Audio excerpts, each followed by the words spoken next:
There are a few theories floating around as to why Trump invaded Venezuela, all of which I'll speak about in a few moments, but none more insane than this. The New York Times is reporting, quote, Mr. Maduro in late December rejected an ultimatum from President Trump to leave office and go into a gilded exile in Turkey, according to several Americans and Venezuelans involved in transition talks. This week he was back on stage, brushing off the latest U.S. escalation, a strike on a dock that the United States said was used for drug trafficking, by bouncing to an electronic beat on state television while his recorded voice repeated in English, "No crazy war." Mr. Maduro's regular public dancing and other displays of nonchalance in recent weeks helped persuade some on the Trump team that the Venezuelan president was mocking them and trying to call what he believed to be a bluff, according to two of the people who spoke on the condition of anonymity because they were not authorized to talk about the confidential discussions. In fact, here's the video footage of the dancing that the New York Times report referenced.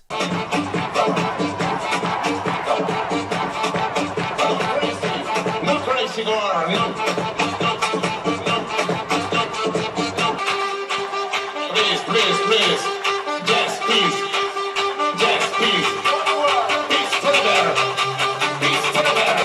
Sweet boss. Sweet boss. Sweet boss. Sweet boss. Boss. Sweet boss. Sweet boss. Sweet boss. Now, was he mocking Trump?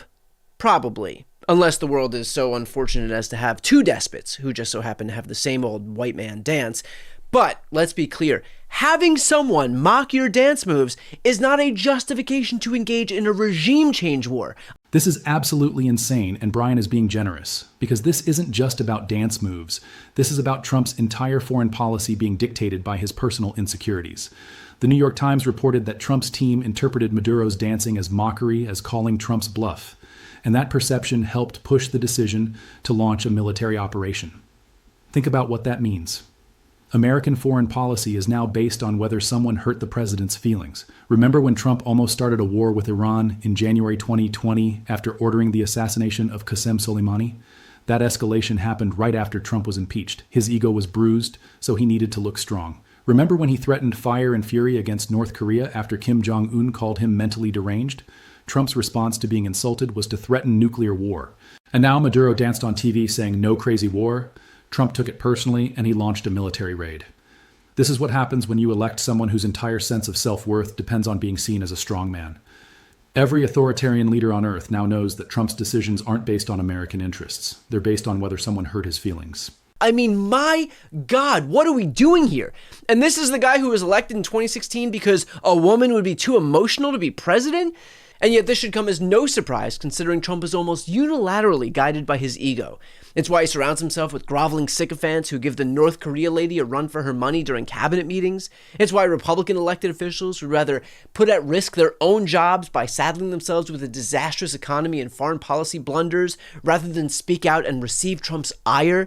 It's why Trump will disavow anybody who doesn't offer him total, complete, 100% loyalty, including Michael Cohen, George Papadopoulos, Gordon Sondland, Rex Tillerson, Mike Pence, Kayleigh McEnany, Ronna McDaniel, Lauren Boebert, and Marjorie Taylor Greene. If you are looking for peak insecurity, you've found it in somebody who is desperate to be viewed as a strongman.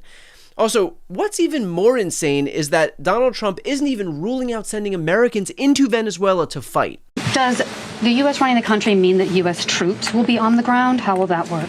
Well, you know, they always say boots on the ground. Oh, so we're not afraid of boots on the ground if we have to have. We had boots on the ground last night at a very high level, actually. We're not afraid of it. We don't mind saying it. But we're going to make sure that that country is run properly. We're not doing this in vain. This is a very dangerous attack. This is an attack that could have gone very, very badly. Could have gone very badly. We could have lost a lot of people last night. We could have lost a lot of dignity. We could have lost a lot of equipment. The equipment is less important, but we could have lost a lot. And we're going to make sure that this is proper. We're there now. We're ready to go again if we have to. In other words, Maduro mocked Trump's dancing, so not only did the U.S. supplant the country's leader, but now American kids might have to go to war and die in South America to compensate for Trump's bruised ego? I mean, talk about a king complex. This guy's feelings get hurt, and so now God knows how many people have to die to make dear leader feel okay again. Now, as I mentioned before, it wasn't just the fact that dear leader got made fun of. There's also the justification that Trump himself has been plenty open about. As everyone knows, the oil business in Venezuela has been a bust, a total bust, for a long period of time. They were pumping almost nothing by comparison to what they could have been pumping and what could have taken place. We're going to have our very large United States oil companies, the biggest anywhere in the world, go in, spend billions of dollars, fix the badly broken infrastructure, the oil infrastructure, and start making money for the country. The oil companies are ready to go. They're going to go in, they're going to rebuild the infrastructure. The oil is just flowing at a very low level, much lower than, even if it was badly run, it should have more income, more oil than what they're doing. So we're going to have the big oil companies go in, and they're going to fix the infrastructure, and they're going to invest money. There it is. Trump just said the quiet part out loud. The oil companies are ready to go. They're going to go in. This isn't about democracy. This isn't about human rights. This is about delivering Venezuela's oil to American corporate donors. And we know exactly which donors Trump is talking about. In April 2024, Trump held a meeting at Mar-a-Lago with top oil and gas executives where he asked them for $1 billion in campaign donations. That's not speculation. That was reported by the Washington Post. He literally told them, give me $1 billion and I'll reverse Biden's climate policies and give you favorable regulations. Now, less than a year later, Trump is using the American military to secure oil fields in Venezuela for those exact same companies. This is the most blatant pay-to-play scheme we've ever seen. He took their money during the campaign, and now he's delivering the goods. Except the goods are a sovereign nation's natural resources, and the delivery mechanism is the United States military. Venezuela has the largest proven oil reserves in the world, larger than Saudi Arabia, over 300 billion barrels. And American oil companies have been locked out for years because of sanctions and Maduro's nationalization policies. Now Trump is using military force to break open that market for his donors. This is literally what people accused of being a conspiracy theory about Iraq. No blood for oil was the slogan. But here's Trump openly admitting it. He's not even hiding it. He's saying out loud, we're going in, big oil is ready, they're going to rebuild infrastructure and make money. And notice what he didn't say. He didn't say make money for Venezuela. He said make money for the country in the vaguest possible terms, because he knows who's actually going to profit from this. It's not the Venezuelan people. It's ExxonMobil, Chevron, and ConocoPhillips. In fact, he is so smitten by the prospect of rewarding his oil executive donors with more oil that he isn't even interested in freeing American prisoners in Venezuela. Go ahead. Now, are you going to demand that Delcy Rodriguez let opposition figures return or free any political prisoners? We haven't gotten to that yet. Right now, what we want to do is fix up the oil, fix up the country, bring the country back, and then have elections. Now, is it fair? We better bring the country back. Otherwise, you're going to have a mess that's so bad. It was really bad. It's going to get a lot worse unless we go in and fix it. Did you catch what just happened? A reporter asked Trump directly, are you going to demand that they free political prisoners? And Trump said, we haven't gotten to that yet. Right now, what we want to do is fix up the oil. Fix up the oil, that's the priority. Not American citizens being held prisoner, not political dissidents being tortured, not human rights. Oil, that's what comes first. There are American citizens detained in Venezuela right now, but Trump can't be bothered with them because there are oil executives who need their infrastructure fixed. The man who campaigned on America First is putting corporate profits ahead of American lives. And this completely destroys every justification Trump has given for this invasion.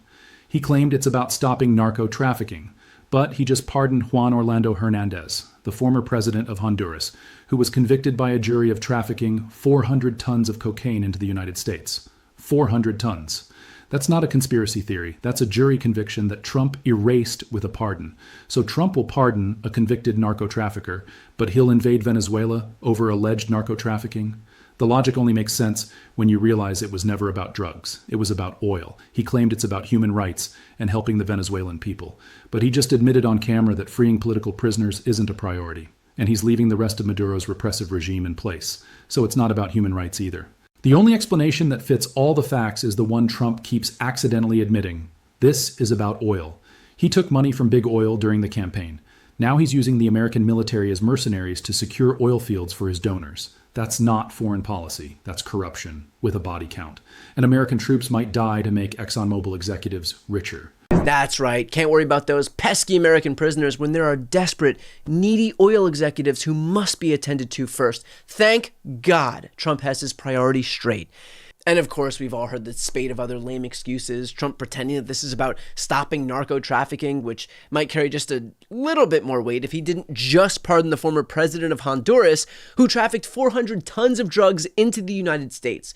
Trump pretending that this is about helping the people of Venezuela from a human rights perspective, which, again, might carry just a little more weight if he didn't leave in place the rest of the repressive Maduro regime. This whole thing is, per usual, about Trump. He is massaging his own bruised ego and delivering for the people who donated to his presidential campaign. It is not about anyone else but himself. If he doesn't derive some benefit, he ain't doing it.